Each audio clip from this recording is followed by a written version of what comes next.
देखिए, बीजेपी के लोग जो है ना सो अपना मुख्यमंत्री देखना चाहते हैं। अपना मुख्यमंत्री देखना चाहते हैं। तो किसको बिहार में सुशील मोदी एक समय तक तो मुख्यमंत्री का चेहरा माने जाते थे, अभी बिहार में बीजेपी का कौन सा चेहरा हो सकता है मुख्यमंत्री का? अभी फिलहाल इसके लिए कुछ हम बता नहीं सकते हैं। जो रोजगार की बात करे हाँ, उसका उसका लाने वाला। उसका तो रोजगार का तो एक तरफ पीके कह रहे हैं कि हम रोजगार देंगे, एक तरफ तेजस्वी कह रहा है हम देंगे, और नीतीश जी कह रहे हैं हम 1 करोड़ देंगे। अब बताओ। नीतीश का तो नीतीश कुमार अभी तो नहीं दे रहा है। मैं ये जातिवाद का जिन नहीं छोड़ेगा क्या पीछा लोगों का? जब तक लोग पूर्ण रूप से शिक्षित नहीं होंगे ये चीज खत्म नहीं होने वाला है।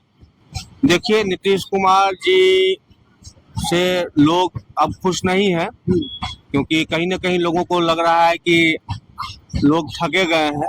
तो बिहार के युवाओं को रोजगार मिल रहा है दारू के नाम पर। दारू बंद से उसको रोजगार मिल रहा है, क्योंकि वो ब्लैक में लाता है ना, 70-80 रुपया में लाता है, 300 में बेचता है, तो उससे उसकी बेरोजगारी दूर हो जाती है। प्रशांत किशोर वो अभी तक 10 पार्टी को डील कर चुके हैं, तो वो भी बेलडमरू ही है।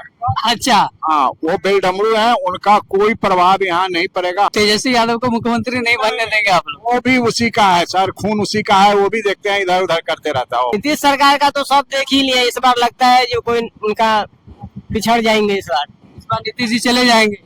और इस बार नया नेता है, चाहे आरजेडी आवे या चाहे जन स्वराज का, यही अपना बुद्धि विवेक नहीं सोचते हैं कि 5 साल में मेरे बच्चों के लिए, मेरे लिए, राज्य के लिए कौन बेहतर किया नहीं किया? समझ में आ ही जाता है, जितने के वक्त तो सभी बताते हैं। बिहार में चुनाव का माहौल है और अभी हर जगह चुनाव की चर्चा है। वो भी क्यों ना हो, अब चुनाव में बहुत ही कम वक्त बचा है, लगभग 1-1.5 महीने से भी कम।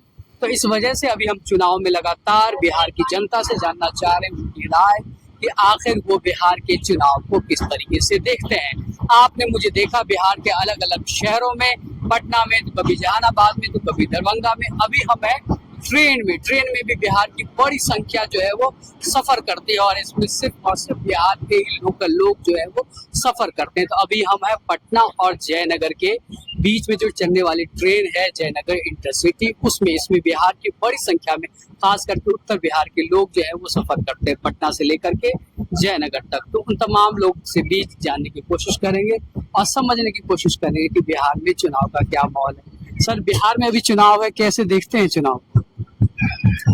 वैसे देख रहे हैं तो क्या लग रहा है इस बार किसकी सरकार बनेगी? अभी हम लोग जो है ना अभी कोई ऐसा फिक्स नहीं किया है। अभी हम लोग तो इसे बीजेपी में देते हैं। अच्छा, नीतीश जी के साथ गठबंधन सही है बिहार में, या कुछ अलग अपना मुख्यमंत्री देखना चाहते हैं बीजेपी के लोग? देखिए, बीजेपी के लोग जो है ना सो अपना मुख्यमंत्री देखना चाहते हैं। अपना मुख्यमंत्री देखना चाहते हैं। तो किसको बिहार में सुशील मोदी एक समय तक तो मुख्यमंत्री का चेहरा माने जाते थे, अभी बिहार में बीजेपी का कौन सा चेहरा हो सकता है मुख्यमंत्री का? अभी फिलहाल इसके लिए कुछ हम बता नहीं सकते हैं। लेकिन चाहते हैं कि बीजेपी का मुख्यमंत्री हो। चलिए ठीक है, अभी और भी लोग हैं। तुम बताओगे बाबू, कहाँ है घर? आंध्रा ठाड़ी, कहाँ है घर? बावड़ी, रायपुर, बावड़ी। बाहुबड़ी विधानसभा कौन सा सीट पड़ता है? बावड़ी। बाहुबड़ी पड़ता है। कौन है वहाँ के विधायक? अरे मीना कामत। हाँ, मीना कामत, मीना कामत। कौन सी पार्टी से? जेडीयू से। जदयू से। क्या लग रहा है तुमको अभी बिहार में कैसा माहौल है चुनाव का, किसकी बनेगी सरकार? इस बार चेंज होने वाला है। इस बार चेंज होने वाला है, किसका देखना चाहते हो? अभी डिसाइड नहीं किया है डिसाइड नहीं किया तो बोलो चेंज होने वाला है। जी। कुछ सोच के ही बोले होगे। जी, जो रोजगार की बात करे हाँ, उसका लाने वाला। उसका तो रोजगार का तो एक तरफ पीके कह रहे हैं कि हम रोजगार देंगे, एक तरफ तेजस्वी कह रहा है हम देंगे, और नीतीश जी कह रहे हैं हम 1 करोड़ देंगे। अब बताओ। नीतीश का तो नीतीश कुमार अभी तो नहीं दे रहा है, आने वाले में देखते हैं, अगर देगा तो उनको भी सपोर्ट करेंगे। किसका बनेगा सरकार? सरकार किसका बनेगा बिहार में कहना कठिन है। यहाँ तो समय समय पर लोग का मन बदलता है। ऊपर से लोग यहाँ जातिवाद का जो है सो मुद्दा उछाल देता है और पैसा पे वोट का समीकरण को बिगाड़ देता है। तो बिहार में ये जातिवाद का जिन नहीं छोड़ेगा क्या पीछा लोगों का? जब तक लोग पूर्ण रूप से शिक्षित नहीं होंगे ये चीज खत्म नहीं होने वाला है। जिस दिन पूर्ण रूप से लोग शिक्षित हो जाएंगे जातिवाद स्वतः खत्म हो जाएगा। तो शिक्षा मूल कारण है। शिक्षा मूल कारण है यहाँ का समीकरण को बदलने का। सर शिक्षा को लेकर लोग कहते हैं कि यहाँ जो शिक्षा व्यवस्था है उसी का बंटाधार हो गया है। नहीं, थोड़ा सा शिक्षा का पहले से थोड़ा सा अच्छा हुआ है, लेकिन थोड़ा सा से काम नहीं चलने वाला। पूर्ण शिक्षित जब तक लोग नहीं होंगे यहाँ अच्छा निर्णय संभव नहीं है।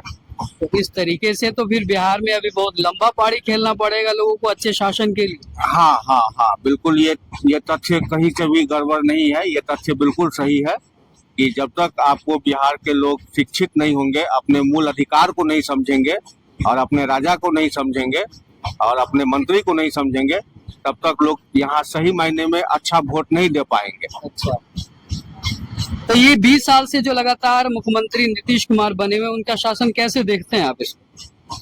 देखिए, नीतीश कुमार जी से लोग अब खुश नहीं है, क्योंकि कहीं ना कहीं लोगों को लग रहा है कि लोग ठगे गए हैं और लोगों को जो उनसे अपेक्षाएं हैं वो पूरा नहीं हो पाया है।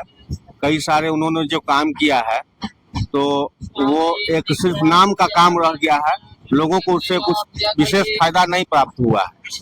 शराबबंदी पूरी तरह बिहार में फेल है, ये लोगों को शराबबंदी फेल है। हाँ, ये लोगों को बताने की आवश्यकता नहीं है, ये पूर्ण रूप से फेल है। अच्छा आप बताइएगा, शराबबंदी बिहार में फेल है, पूरा फेल है, पूरा फेल है।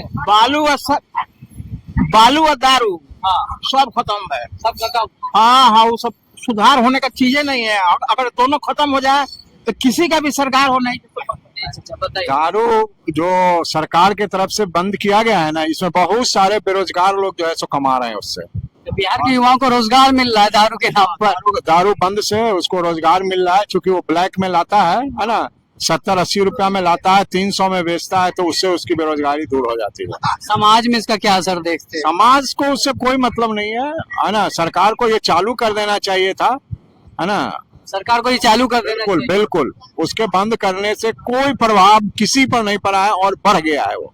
क्या आप वो जन सुराज प्रशांत किशोर की विचारधारा से तो नहीं प्रभावित है, जो कह रहे हैं कि मेरी सरकार बनेगी तो हम तुरंत जो है पहला फैसला यही लेंगे?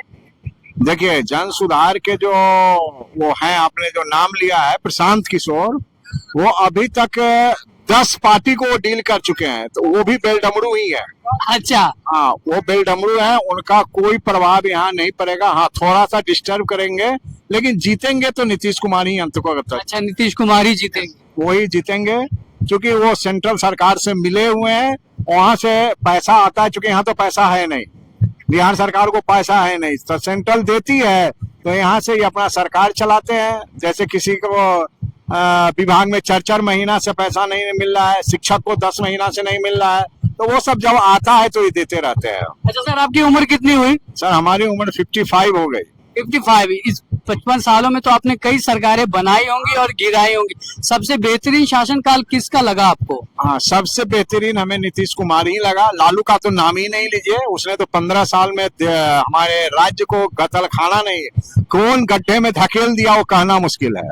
लालू के राज को जंगल राज कहा जाता था, सही? हाँ बिल्कुल, जंगल राज हम लोग तो झेले हुए हैं उसको। क्या क्या देखा था, कुछ बताएंगे? हम लोग भी उसके शासन में बिना मतलब के जेल गए हुए हैं, बिना मतलब का। जेल भी जा चुके उनके शासन काल में? बिल्कुल, वो लोग को उस समय जो हरिजन एक्ट्रोसिटी का रूल लागू किए थे, उसमें वो कोई ना कोई किसी को फंसा देता था, उसमें जेल जल जाते थे। हम लोग उस समय कॉलेज में थे, हम भी 3 महीना जेल रह के आए हुए हैं।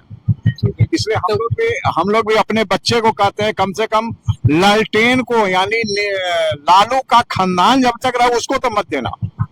अच्छा, तो मतलब तेजस्वी यादव को मुख्यमंत्री नहीं बनने देंगे आप लोग? वो भी उसी का है सर, खून उसी का है, वो भी देखते हैं इधर उधर करते रहता है, वो बहुत बेकार है। सर, मैं ये बोल रहे थे, जो बिहार में जो अच्छा काम करेंगे वही रहेंगे। अच्छा काम आपके नजर से कौन कर रहा है? अभी तो इलेक्शन आने वाला है, देखिए कौन अच्छा काम करेगा। 5 साल में नहीं देख पाए, चुनाव के टाइम पे देखिएगा।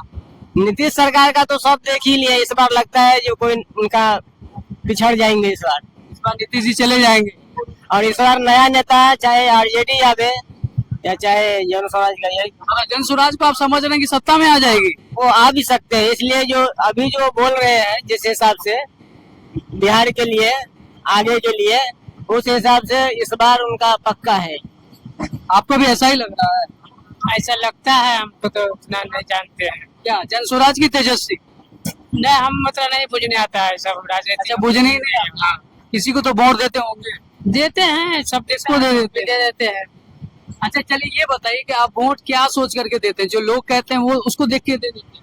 नहीं, देखते हैं कि जो ज्यादा जिसको पढ़ने वाला है ज्यादा उसी को देते हैं, ज्यादा पढ़ने वाला उसी को देते हैं। और ये कौन बताता है आप लोगों को? बताएगा कौन? वहाँ पे जाने के बाद समझ में आ जाता है, वोटिंग होने के बाद। तो हल्ला भी उड़ा के लोग अफवाह भी तो फैलाते हैं। फैलाता है, लेकिन देखते हैं, समझ में आ जाता है उसको कि किसको देना है। अपना बुद्धि विवेक नहीं सोचते हैं कि 5 साल में मेरे बच्चों के लिए, मेरे लिए, राज्य के लिए कौन बेहतर किया नहीं किया? समझ में आ ही जाता है। जीतने के वक्त तो सभी बताते हैं, लेकिन जब जीत जाते हैं तो फिर तो वैसा ही हो जाता है। शिक्षा रोजगार बस दे दीजिए। रोजगार नीतीश जी कह रहे हैं 1 करोड़ दे रहे हैं। नीतीश जी, लेकिन शिक्षा देखिए ना कहाँ जा रहा है। शिक्षा बीपीएससी से जो है वो टीचर को बहाल कर दिया। कर दिया ना, अभी तो उनको लेने का है, जब सीट तो क्या सब करेंगे। इलेक्शन से कैसे देखते हैं इसको, किसका माहौल है? अभी तो कहना, जनता का नब्ज पहचानना मुश्किल है। लेकिन ये जो है एंटी कम्बेंसी जो है, लोग चाह रहा है कि सरकार बदले, क्योंकि 5 साल के बाद मौका आता है। अभी साधने में तो प्रजातांत्रिक व्यवस्था में चुनाव ही है जनता के पास एक अस्त्र, जिसके सहारे वह सरकार को उत्तर दे सकती है। देखिए आप कितनी अच्छी और बड़ी बड़ी सैद्धांतिक बातें कर रहे हैं, और अभी ट्रेन में ऐसे लोग हैं जो कहते हैं कि हमें मतलब ही नहीं है। तो फिर कैसे बनेगा शासन, कैसे होगा सुधार? प्रजातांत्रिक व्यवस्था में तो मतदान ही एक हथियार है, जिसके सहारे हम कुछ भी कर सकते हैं, सरकार बदल सकते हैं, अपनी दिनचर्या में क्या कहते हैं अच्छाई ला सकते हैं, विकास कर सकते हैं। तो यही मौका है। और इस मौके में भी लोग कह रहे हैं हमको कोई मतलब नहीं है, तो फिर सरकार क्यों ना कहे कि हमें भी कोई मतलब नहीं? नहीं, बिल्कुल। एक पढ़े लिखे इंसान को प्रजातांत्रिक व्यवस्था में इस तरह से मुंह नहीं मोड़ना चाहिए, क्योंकि पहले हम स्वतंत्र देश के नागरिक हैं, और स्वतंत्र देश के नागरिक को सरकार चुनने के लिए मतदान के ही के द्वारा हम कुछ कर सकते हैं। अच्छा सर, ये जो सरकारी व्यवस्थाएं चल रही है, मान लीजिए हम ट्रेन में ही सफर कर रहे हैं, क्या लगता है आपको कि बिहार में जितनी भी ट्रेनें चलती हैं उसमें जो व्यवस्थाएं होनी चाहिए वो सही है? सही उतनी नहीं है, लेकिन पहले से तो बेहतर जरूर है। पहले से बेहतर है। पहले ऐसा क्या था और अब में क्या फर्क देख रहे हैं? ऐसे अब समय कुछ कम लग रहा है, रख रखाव अच्छा हो गया है, ट्रेन की सुविधा बढ़ गई है, आवागमन आसान हो गया है। ये तमाम चीजें हैं। तो आप देख रहे हैं कि बिहार में किस तरीके से जो है चुनाव का माहौल है। कुछ लोग जो है वो इच्छुक भी हैं, वो जानकार हैं, समझना भी चाहते हैं कि भाई इसको देना चाहिए, इसको नहीं देना चाहिए, सत्ता परिवर्तन होना चाहिए, नहीं होना चाहिए। कुछ लोग ऐसे भी हैं जिसको इससे कोई मतलब है नहीं।